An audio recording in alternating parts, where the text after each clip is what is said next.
back to my last words. I have to deliver them. Page 326 from Alexei Navalny's Patriot, a memoir.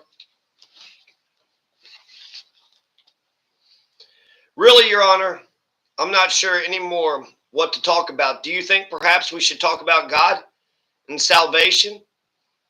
Should I turn the pathos up to maximum, so to speak? The fact is, I'm religious, which exposes me to constant ridicule within the Anti-Corruption Foundation and from people around me, because most of them are atheists. I was one myself, and even quite a militant one. But I'm a believer now, and I find it helps me a lot in the work that I do. Everything becomes just much more straightforward. I spend less time making my mind up and face fewer dilemmas in life because, you see, there is this book and it fairly clearly says what you need to do in any given situation. It's not always easy to do what this book says, but I try, and that's why it's easier for me than for many other people to do politics in Russia. Recently, somebody wrote me, Navalny, he says, why is everyone telling you to stay strong, don't give up, stick it out, and grit your teeth? What is it you're having to put up with? Didn't you say a while back in an interview that you believe in God? And it says in the Bible, blessed are those who hunger and thirst for righteousness, for they shall be fulfilled. Well, that's great. You've got it made. And I thought, well, how about that? How well this person understands me. I'm not sure I've got it made exactly, but I've always accepted that particular precept as pretty much an instruction on how to act. That's why, of course, I'm not particularly enjoying my present situation. I feel no regret about having returned to Russia and what I'm doing, because everything I did was right. On the contrary, I feel, well, a certain satisfaction, because at a difficult moment I did as I was supposed to do, and I didn't fall short of that precept. And there is something important here for a modern person. That whole sentence with its blessed, hunger, thirst for righteousness, for they shall be fulfilled. It sounds, to be honest, a bit odd. And people who say things like that, frankly speaking, look like they have gone nuts. Weird, crazy, strange people sitting there in a cell with their hair disheveled, trying to find something to cheer them up because they are lonely. They are loners. Nobody needs them. And that is the main thing our government and the entire system are trying to tell such people. You are alone. You're isolated. The first aim is to intimidate you, and then to prove that you are on your own. After all, what kinds of normal beings, what kind of normal human beings, and that's what they are, normal people with common sense, are going to start obeying some kind of commandment? For God's sake. This business about being on your own is a big deal. It's very important. It is vital for the regime to make it stick. Incidentally, that wonderful philosopher Luna Lovegood, remember her from Harry Potter, had something to say about this. Talking to Harry, Luna Lovegood tells him when times are hard, it's important not to feel lonely, because if I were Voldemort, I would really want you to feel lonely. Our own Voldemort with his palace wants that too. The guards in my prison are great guys. They're normal people, but they don't talk to me. They've evidently been forbidden to. They only say standard phrases. That's important as well, as a way of making someone feel constantly lonely. Only I don't.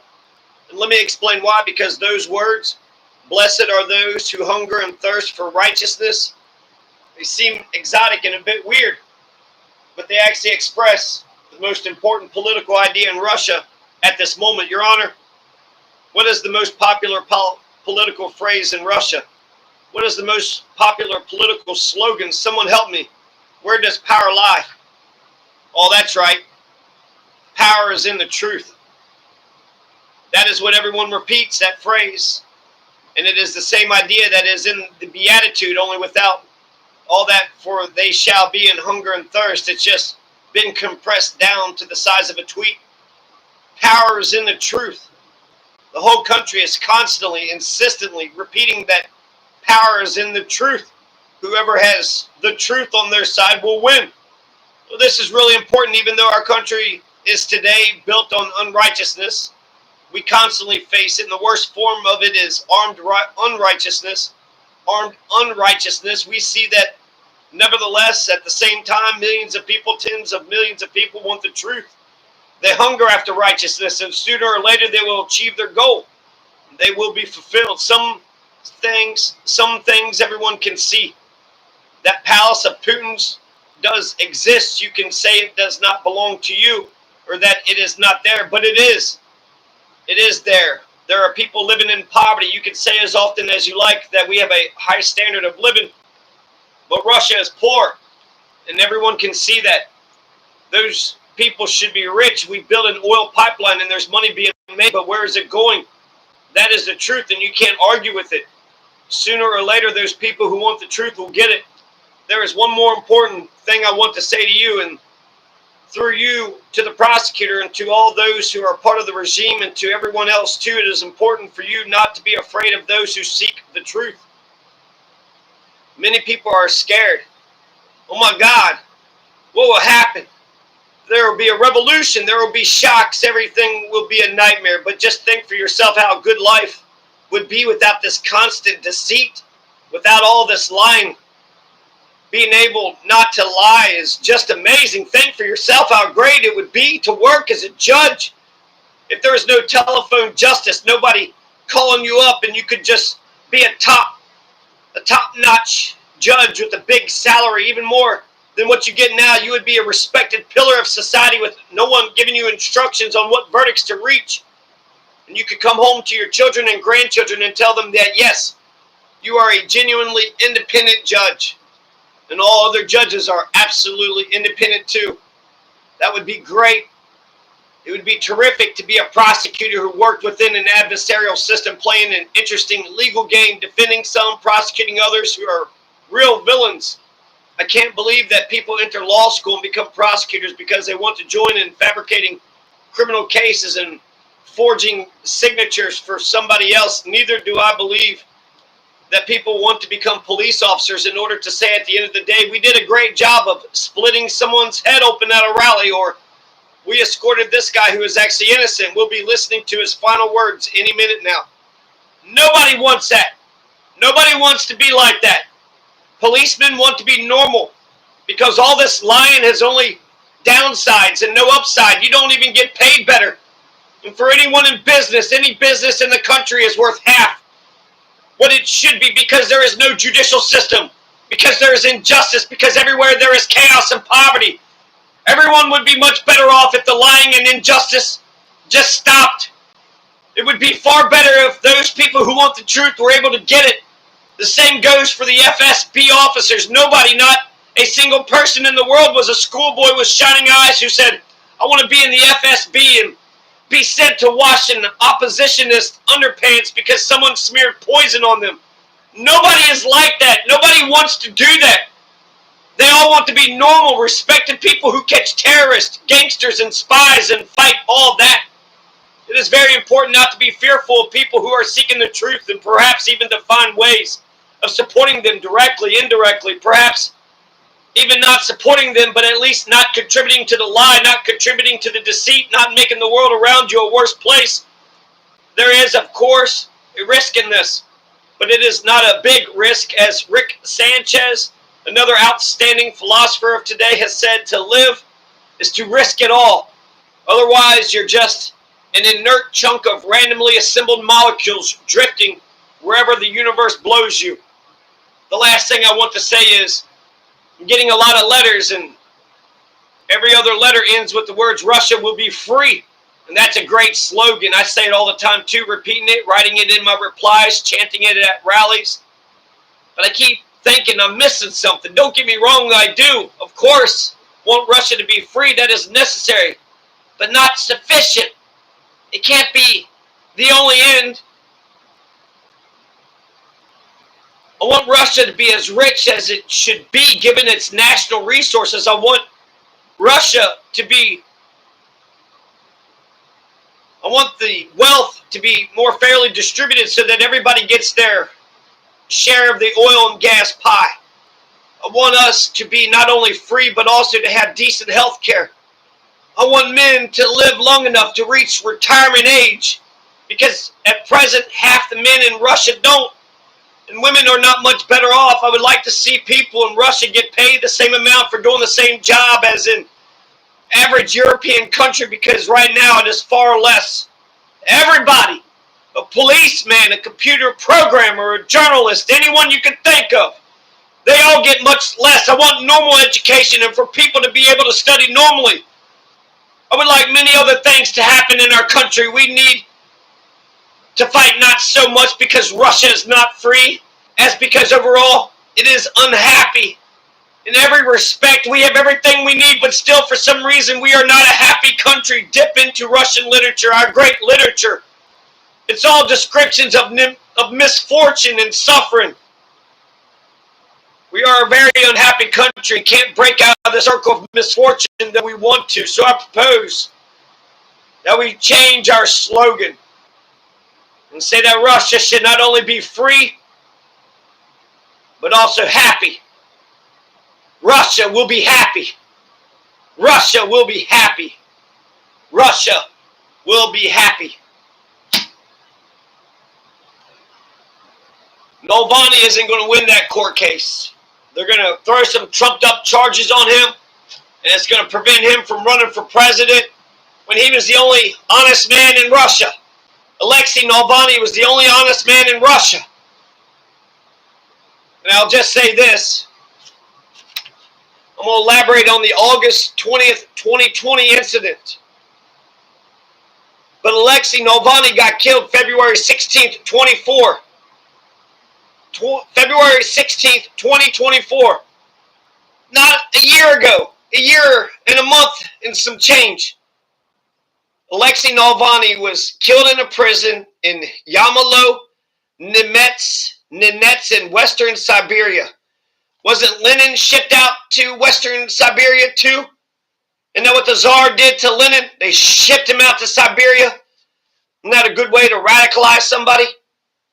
So apparently Putin likes to smear poison in people's underwear. That's according to Alexei Navalny. That's the people's champion. That's the great liberator. Your fucking Putin is going around smearing poison in people's underwear. He's just an underwear poison smearer. August 20th, 2020.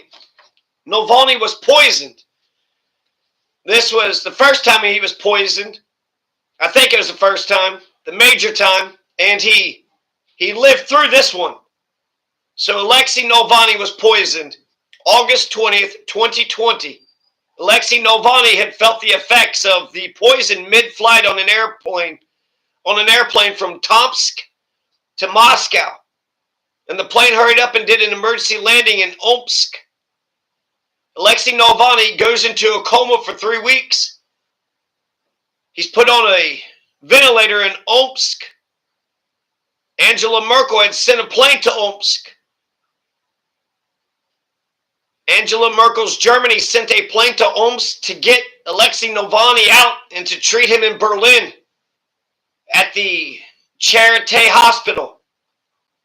And come to find out, it was a Novichok nerve agent. Putin had his goons smear Novichok nerve agent into the underwear of Alexei Navalny. He had some tea at the airport. They were thinking it might have been the tea. They found some stuff on his water bottle. He pretended to be somebody else, and he called some Constantine guy, and he found out that one of Putin's goons had rubbed poison in his underwear. There's a video of Alexei Navalny on the plane. He's just yelling in pain. Or he's yelling and it looks like he's in pain, but actually Alexei Navalny said he didn't feel any pain. So this Novichok nerve agent, Cholinesterase, I don't know if that's the same thing or if that's another theory. But it basically shut his nerves off. So he knew he was dying. Alexei Navalny knew that he was dying. He wasn't screaming out in pain. He was screaming out, I don't want to die. I'm dying. happened August 20th, 2020. And then September 7th, 2020, Alexei Navalny woke up out of his coma 3 weeks later. And then 4 weeks later, on September 15th, 2020, Alexei Navalny, he's safe in Berlin, Germany. He could just stay there and be a champion of Russian freedom and happiness from Germany. But instead, Alexei Navalny returns back to Mother Russia. Just like Benazir Bhutto when she returned back to Pakistan. Benazir Bhutto returned back to Palestine. There's explosions, there's bombs. She said it was going to be that fucking dictator, Musharraf. And then Benazir Bhutto got fucking killed. Navalny returned to Mother Russia, just like Benazir Bhutto did when she returned to Pakistan, like JFK returning to Dallas, like MLK returning to Memphis, like Jesus returning to Jerusalem, like Benazir Bhutto returning to Pakistan. And I remember before Benazir Bhutto went back, she was making a big deal like it would be dangerous for her and that people were telling her that she shouldn't go back. But how could she not go back? Pakistan is her mother country. That's her own country. You think she wants to live abroad somewhere else? You think Edward Snowden wants to live in Russia? She had to go back, and Alexei Navalny had to go back too. And then 4 years later, he's going to get poisoned again, most likely. He was only 40-something, 50-something. He was young. The official statements, they never said who fucking killed him, why he fucking died. There was never an official cause of death. He led this anti-corruption political party. He was pointing out a lot of facts and figures and information about Putin. He called him an underwear poisoner.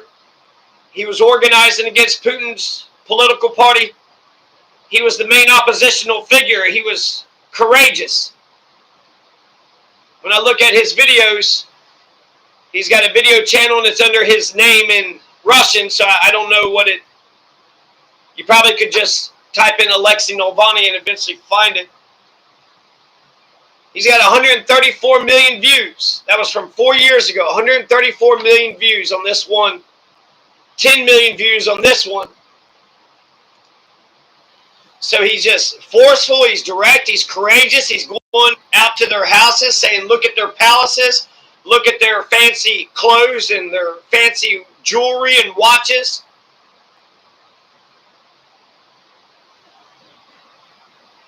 And he said it was because of Jesus. That's the Beatitudes, isn't it? Those who thirst or hunger for righteousness, they will be fulfilled. Is that the Beatitudes? So he's being a good Christian. And he loves the West. He loves America. And it's like, how come we're pretty much ignorant about this guy?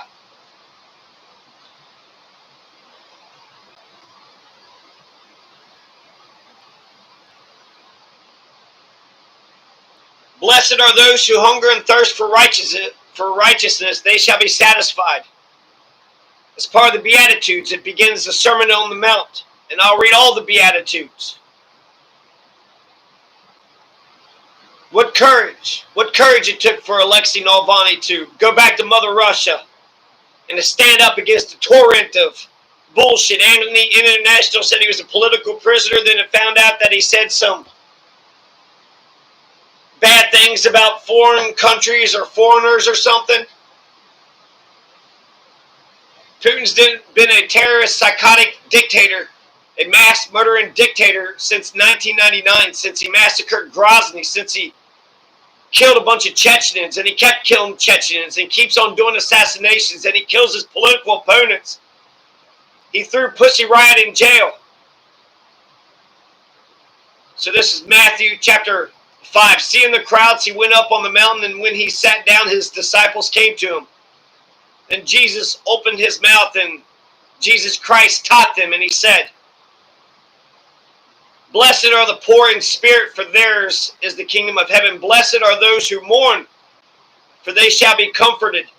Blessed are the meek, for they shall inherit the earth. Blessed are those who hunger and thirst for righteousness, for they shall be satisfied. Blessed are those who hunger and thirst for righteousness, for they shall be satisfied. Blessed are those who hunger and thirst for righteousness, for they shall be satisfied. Blessed are the merciful, for they shall obtain mercy. Blessed are the pure in heart, for they shall see God. Blessed are the peacemakers, for they shall be called sons of God. Blessed are those who are persecuted for righteousness' sake, for theirs is the kingdom of heaven. Blessed are you when men revile you and persecute you and utter all kinds of evil against you falsely on my account. Rejoice and be glad, for your reward is great in heaven.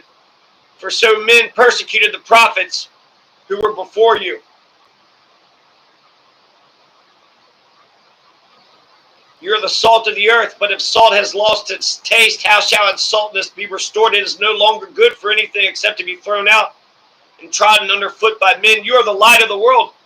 A city set on a hill cannot be hid, nor do men light a lamp and put it under a bushel, but on a stand, and it gives light to all in the house. Let your light so shine before men, that they may see your good works and give glory to your Father who is in heaven. Think not that I have come to abolish the law and the prophets. I have come not to abolish them, but to fulfill them. Verily, for truly I say to you, till heaven and earth pass away, not an iota, not a dot will pass from the law until all is accomplished. Whoever then relaxes one of the least of these commandments and teaches men, so shall be called least in the kingdom of heaven. But he who does them and teaches them shall be called great in the kingdom of heaven. For I tell you, unless your righteousness exceeds that of the scribes and Pharisees, you will never enter the kingdom of heaven. You have heard it. You have heard that it was said to the men of old, you shall not kill, but whoever kills shall be liable to judgment. But I say to you, that everyone who is angry with his brother shall be liable to judgment. Whoever insults his brother shall be liable to the council, and whoever is you fool shall be liable to the hell of fire. So if you are offering your gift at the altar and there remember that your brother has something against you, leave your gift there before the altar and go. First be reconciled to your brother and then come and offer your gift. Make friends quickly with your accuser while you are going with him to court, lest your accuser hand you over to the judge and the judge to the guard and you be put in prison. Truly, verily, I say to you, you will never get out till you have paid the last penny. You have heard it. You have heard it said, you shall not commit adultery. But I say to you, that everyone who looks at a woman lustfully has already committed adultery with her in his heart. If your right eye causes you to sin, pluck it out and throw it away. It is better that you lose one of your members than that your whole body be thrown into hell. And if your right hand causes you to sin, cut it off and throw it away. It is better that you lose one of your members than that your whole body would go to hell. It was also said, whoever divorces his wife, let him give her a certificate of divorce. But I say to you, that everyone who divorces his wife except on the ground of unchastity makes her an adulteress. Makes her an adulteress. And whoever marries a divorced woman commits adultery. Again, you have heard it, that it was said to the men of old, you shall not swear falsely, but shall perform to the Lord what you have sworn. But I say to you, do not swear at all, either by heaven, for it is the throne of God, or by the earth, for it is his footstool, or by Jerusalem, for it is the king. It is the city of the great king. And do not swear by your hand. Do not swear by your head, for you cannot make one hair white or black. Let what you say be simply yes or no. Anything more than this comes from evil. You have heard that it was said, an eye for an eye and a tooth for a tooth. But I say to you, do not resist one who is evil. But if anyone strikes you on the right cheek, turn to him the other also. And if anyone would sue you and take your coat, let him have your cloak as well. And if anyone forces you to go 1 mile, go with him 2 miles. Give to him who begs from you, and do not refuse him who would borrow from you. You have heard it that it was said, you shall love your enemy and hate. You shall love your neighbor and hate your enemy. But I say to you, love your enemies And pray for those who persecute you, so that you may be sons of your Father who is up in heaven. For he makes his sun rise on the evil and on the good, and sends rain on the just and on the unjust. For if you love those who love you, what reward have you? Do not even the tax collectors do the same? And if you salute only your brethren, what more are you doing than others? Do not even the Gentiles do the same? You therefore must be perfect, as your heavenly Father is perfect. Alexei Navalny is perfect. Alexei Navalny is perfect. It wasn't just Russia that lost something with the death of Alexei Navalny. The whole world lost something with the death of Alexei Navalny. Thanks be to God. Amen.